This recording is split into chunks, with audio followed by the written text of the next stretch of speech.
Cricket ಲೋಕದ interesting ಸುದ್ದಿಗಳನ್ನು ಈ ವಿಡಿಯೋದಲ್ಲಿ ಹೇಳ್ತೇನೆ. ನಾನು ಶಾಂತ. ನೀವು ಸುದ್ದಿಯಾನದ ಸಬ್ಸ್ಕ್ರೈಬರ್ ಆಗೋದಕ್ಕೆ ಮರಿಬೇಡಿ.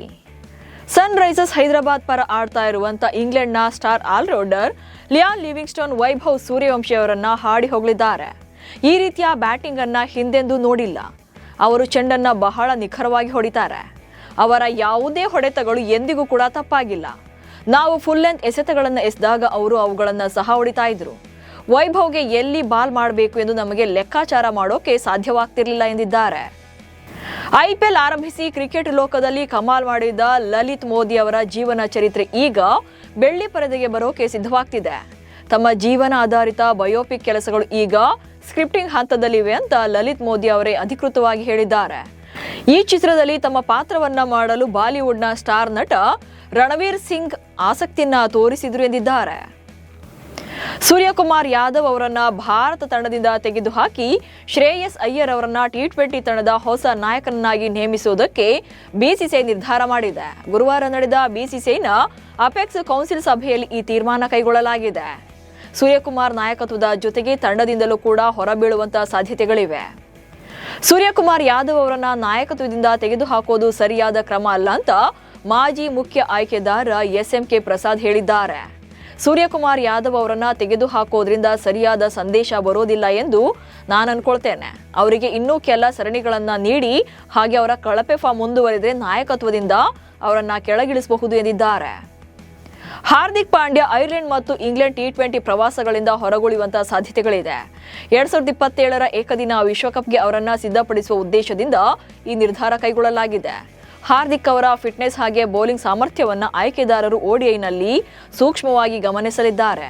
ಗಾಯದ ಸಮಸ್ಯೆಗಳು ಪಾಂಡ್ಯಗೆ ದೊಡ್ಡ ತಲೆನೋವಾಗಿದ್ದು ಶಿವಮ್ ದುಬೆ ಹಾಗೆ ನಿತೀಶ್ ರೆಡ್ಡಿ ಅವರ ಸ್ಥಾನ ತುಂಬುವಂತಹ ಸಾಧ್ಯತೆಗಳಿವೆ. ಸ್ನಾಯು ಸೆಳೆತದ ಗಾಯದಿಂದಾಗಿ ವಿರಾಟ್ ಕೊಹ್ಲಿ ಅಫ್ಘಾನಿಸ್ತಾನ ವಿರುದ್ಧದ 3 ಪಂದ್ಯಗಳ ಏಕದಿನ ಸರಣಿಯಿಂದ ಹೊರನಡೆದಿದ್ದಾರೆ. ಹೀಗಾಗಿ ಅವರ ಸ್ಥಾನಕ್ಕೆ ಭಾರತ ಏಕದಿನ ತಂಡದಲ್ಲಿ ಯುವ ಬ್ಯಾಟ್ಸ್ಮನ್ ಋತುರಾಜ್ ಗಾಯಕ್ವಾಡ್ಗೆ ಅವಕಾಶ ನೀಡಬಹುದು ಎನ್ನುವಂತ ಚರ್ಚೆಗಳಿದೆ. ಟೆಸ್ಟ್ ತಂಡದ ಉಪನಾಯಕನ ಸ್ಥಾನದಿಂದ ರಿಷಬ್ ಪಂತ್ ಅವರನ್ನ ತೆಗೆದುಹಾಕಲಾಗಿದ್ದು ಭಾರತ ಕ್ರಿಕೆಟ್ ತಂಡದ ಮುಖ್ಯ ಕೋಚ್ ಆಗಿರುವಂತಹ ಗೌತಮ್ ಗಂಭೀರ್ ಅವರು ಪಂತ್ ಅವರ ಜೊತೆ ಮಾತುಕತೆ ನಡೆಸಿದ್ದಾರೆ.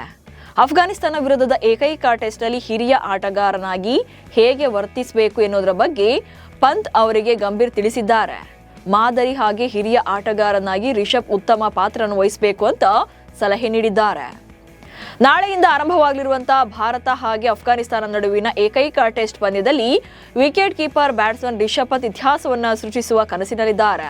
ಈ ಪಂದ್ಯದಲ್ಲಿ ಇವರು 6 ಸಿಕ್ಸರ್ಗಳನ್ನ ಬಾರಿಸಿದ್ರೆ ಟೆಸ್ಟ್ ಕ್ರಿಕೆಟ್ನಲ್ಲಿ 100 ಅಥವಾ ಅದಕ್ಕಿಂತ ಹೆಚ್ಚು ಸಿಕ್ಸರ್ಗಳನ್ನ ಬಾರಿಸಿದ ಮೊದಲ ಭಾರತೀಯ ಕ್ರಿಕೆಟಿಗ ಎನಿಸಿಕೊಳ್ತಿದ್ದಾರೆ. ಹಾಗೆ ವಿಶ್ವದ 4ನೇ ಕ್ರಿಕೆಟರ್ ಆಗ್ತಾರೆ. ವಿಶ್ವ ಕ್ರಿಕೆಟ್ನಲ್ಲಿ ಈ ಸಾಧನೆಯನ್ನ ಈ ಮೊದಲು ಬೆನ್ ಸ್ಟೋಕ್ಸ್, ಬ್ರೆಂಡನ್ ಮೆಕ್ಲನ್ ಹಾಗೆ ಆಡಮ್ ಗಿಲ್ಕ್ರಿಸ್ಟ್ ಮಾತ್ರ ಮಾಡಿದ್ದಾರೆ.